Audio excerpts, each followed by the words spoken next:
In 2024, with the help of the BBC's Escape to the Country, I moved to the Highlands of Scotland with my wife Sue and dog Fudge. Having never done any woodwork before, I took up the hobby and am now helping friends with campervan conversions. So this is another of those videos, warts and all.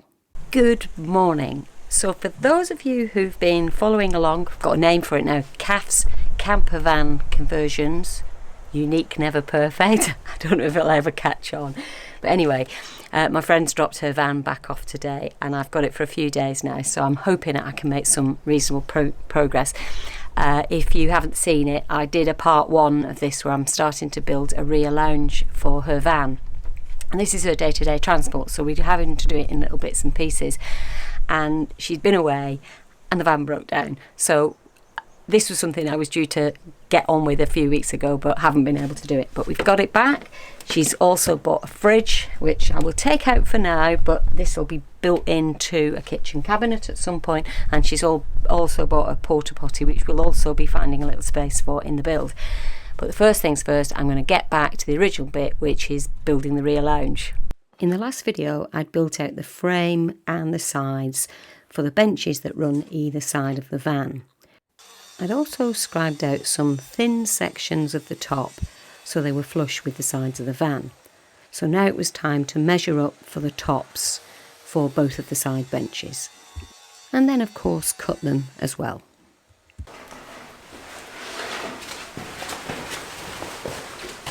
Then for the first dry fit, always important.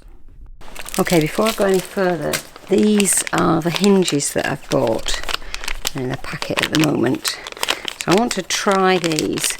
If they work, I'll probably need to get some more, but I wanted to make sure I try these first and make sure they're exactly what I need for that. In this clip you can see that thin section that I'd already scribed in against the wall of the van. Of course that will need to come out because this section is having one side of the hinges attached to it.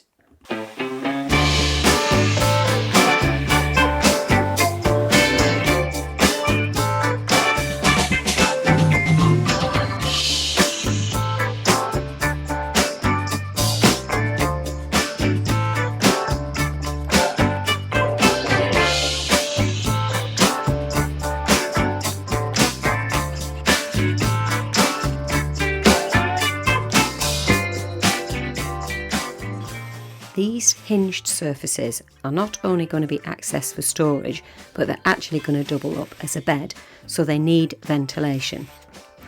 Leaving enough clearance around the sides for the bed frame, I divided a section up into squares and then by eye used a cutting tool to put a hole through the centre of the squares. And a top tip here that I learned from somebody else is go halfway through on one side and then flip over to do the other half from the other side. You just get a slightly neater cut that way.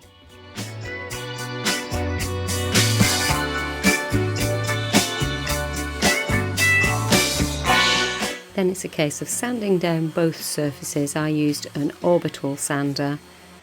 Unfortunately, getting into those little holes had to be by hand.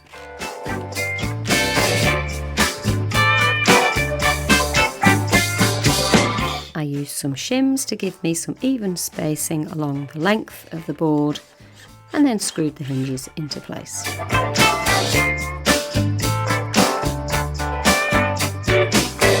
Then using a flush trim router, I eased along the edges to make sure that everything was completely flush.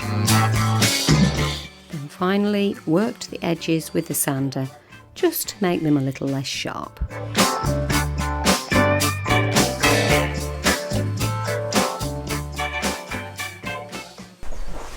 What do you think? Well, you've made a bit of a mess in here with all the sawdust. I know, well I'll roll that up. Oh yeah. Or does it need another hinge? Yeah. No, but it looks really good. Yeah. But yeah, I do think you need Another hinge. Yeah. Yeah, okay. Yeah. But no, it looks great. Yeah. Well, that's good. I got a seal of approval from Sue. And after a few more discussions about the hinges, I realised they actually come with a little bit of play in them. So they were actually really quite solid and didn't need anything else. But Sue is the tidy up queen, and as she'd noted, there was a lot of sawdust. So before anything else, there's a good clean up. Now that this side is done, I'm going to start on this side. This side's going to be slightly different, same concept. I'm definitely going to need some more hinges, but actually I'm going to set it in two sections so that so probably put a section to here so they can lift this back section up separate from the front section, which I think will be better all round. And through this project I've learned it's better to cut a size of wood slightly too big, because nothing is square, and once you've put it a little bit too big you can then scribe it into the exact size that you need. And contrary to what I said earlier, actually I decided this needed to be a fixed piece, and you'll see why later, because there's another section that will need to hinge off of this, so it definitely needed to be fixed. Oh my God, what have we done here? Well, fortunately, I'd measured it too long, so that wasn't such a problem. So once again, I put the shims in place to account for the hinging of this unit, and then went ahead to scribe to the exact size needed.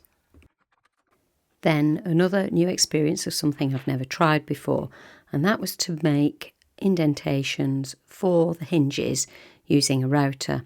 So I changed the router bit from the flush cut to a straight cutter. Use the combination square to get the right indentation. Set up the straight edge bars on the router. Tested the settings using a piece of scrap wood, and following marks that I'd made for the hinges, went ahead to cut the recesses I needed. Well, that's it for today. I've got this other side piece made. I've still got to sand it down and just tidy it up in the circles, then fit it back in, and there's that other piece where I need to cut holes in as well. But Sue's just told me that dinner is about 10 minutes away, so this is a good place to stop. I'm just going to leave everything as it is. The workshop's in carnage, but I'm going to be back tomorrow morning, so there's no point getting rid of too much tonight. Good morning. I am back in the Dream Factory, so we're just going to pick up where we left off yesterday. I'm going to finish that top, sand it all out in the middle, and then we'll go back and fit it in the van, and then I've got to work out what next. This session started with more sanding, including the edges and corners, and hand sanding the circles.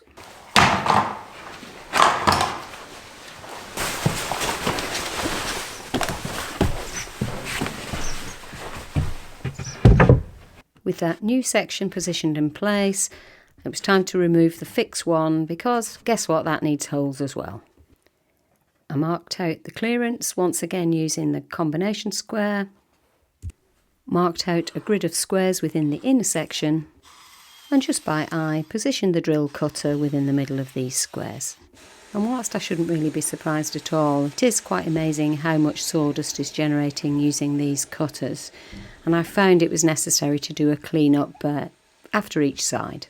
Once again, I cut the holes on one side just to about halfway, flipped over the board, and did the final cut right through the other side.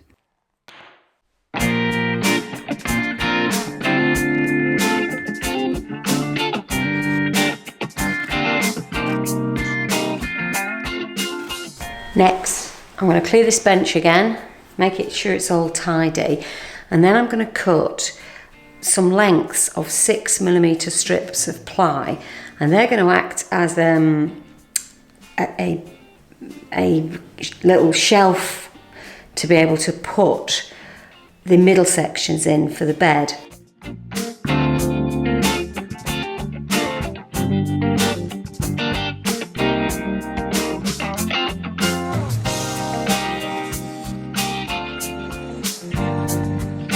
So I've cut this 6mm strip I'm going to round the edges just to make it look a little bit more aesthetically pleasing, and then I'm going to put a round over also on both sides so there's no real sharp edges.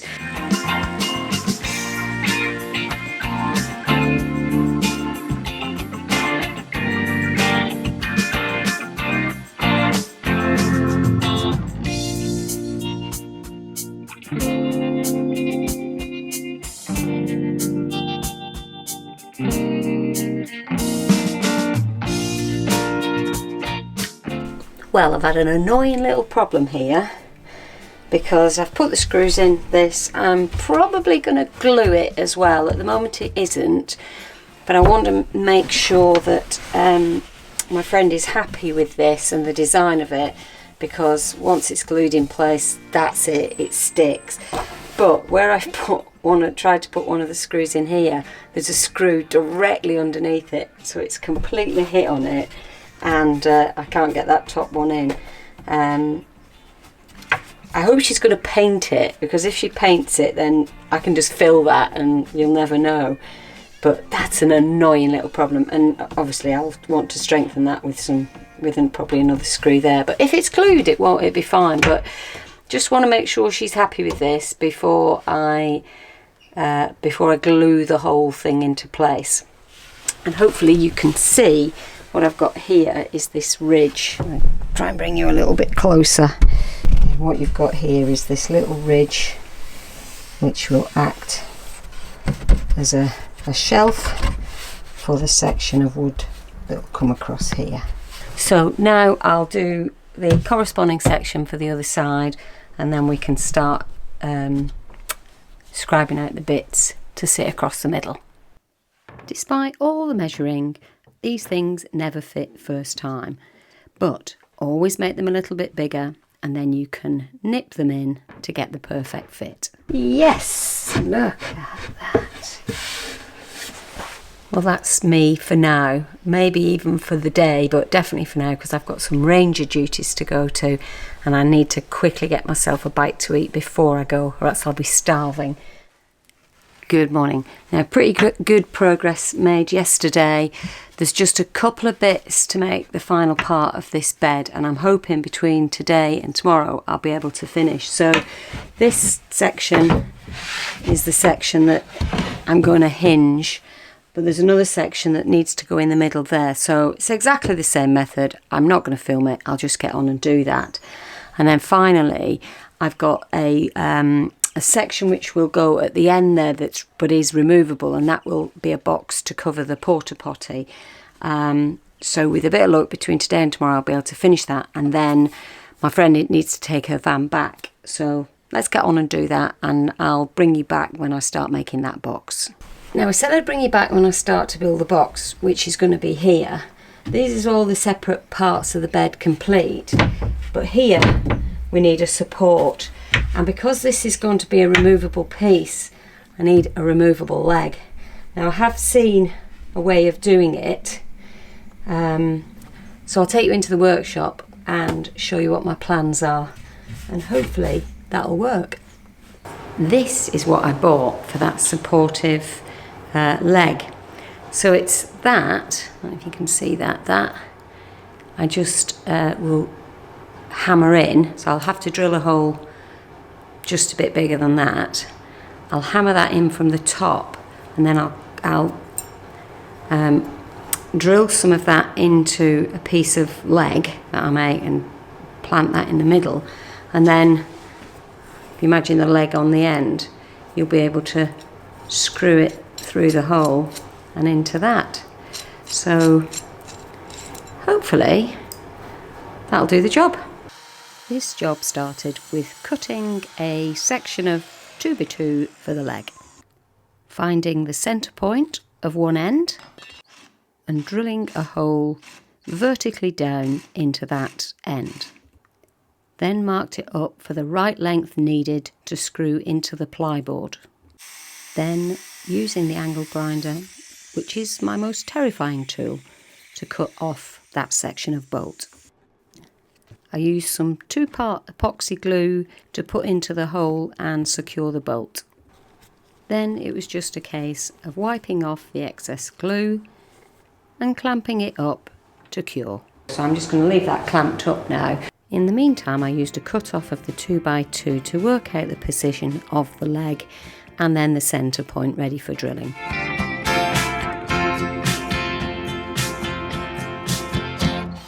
The eagle-eyed amongst you will work out that I put the little nut on from the underside rather than the top side, so I had to take it out and go again. Next is to think about the box and the size I need for that, so I'm going to just start by drawing some things up first. Excuse me, I'm going to get the porta-potty out. I'm going to look how much extra length we need at the end of the bed, and then I can kind of work out some dimensions. We'll go from there. My friend wants her bed to be 1800mm, so I start by measuring the length of what we've got already so we can work out how much longer the box needs to be. And of course, check the width and the height again, just to be sure. Well, here I am again with my fairly infantile drawings. And I'm going to save you the rest because it's a lot of waffle about whether I'm going to have lifting handles so the whole box comes off the porta-potty or put a door on. You'll see later what I decide. Now coming up, you will see I start to run into problems. But first there was this nice easy job of just putting an end panel on this side bench. Okay, so I've cut all the pieces for the top and the bottom. And so this is going to be the back. That's right, isn't it? And I now want to attach the sides. Let's put it. And the back is going to overlap the sides because I want to be able to. Is that the right way around? Yeah.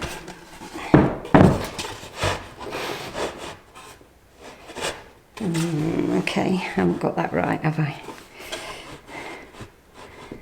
What's going on here? Oh, it's because it's that way around, you silly. So I want the back to overlap because I'm going to put a door on the front. So I've laid the back down. I need to attach the sides. Yeah, that's the top. That's the bottom. And then these are the sides. And then there'll be another one on the top. Whew, I'll tell you what, it's more the working out that's exhausting. And probably the easiest way to do this is going to be to glue it and brad nail it, because that will be nice and quick and strong.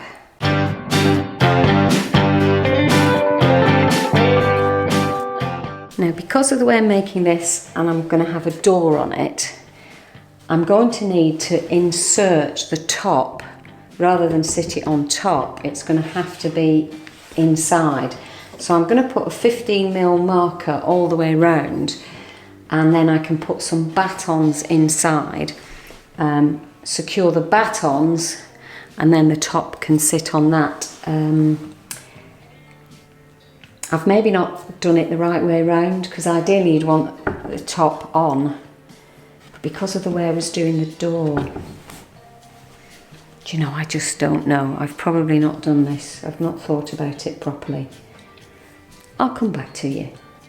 I realised the simple solution was if the sides and back had been cut 15mm shorter. But how was I going to do that now whilst everything was glued together? This is one of those situations where I think I've just got to walk away from it tonight. I've got to let that glue set properly and then have a think about what I'm going to do first, and it's not going to be straightforward. Maybe the multi-tool would do it if I could trust myself to follow a line. That's a tough thing. It's one of those where I'll probably be thinking about it all night now. Come back to it tomorrow, I think.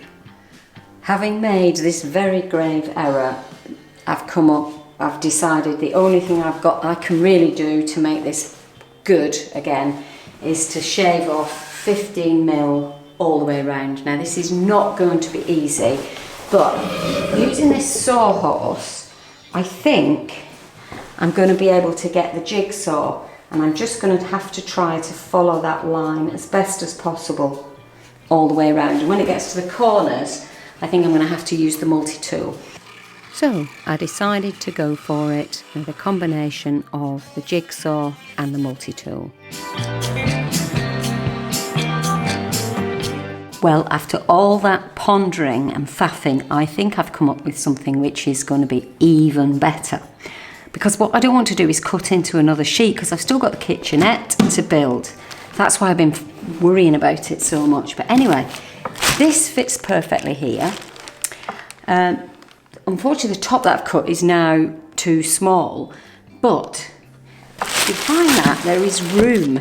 So this can come all the way forwards in the hole, and there's loads of space down the back here. So my idea is I'll use a piece of board to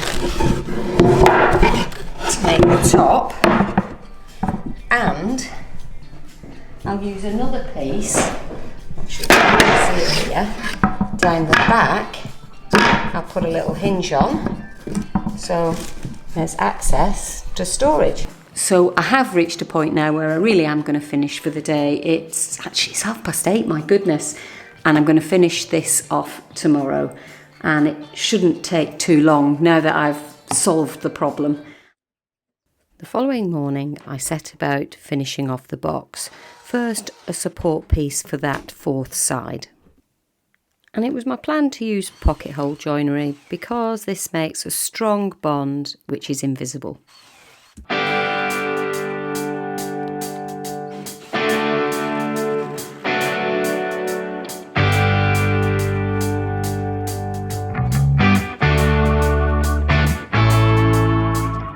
Door a few millimetres shorter at the bottom, just so that when it opened it would clear any bumps in the floor.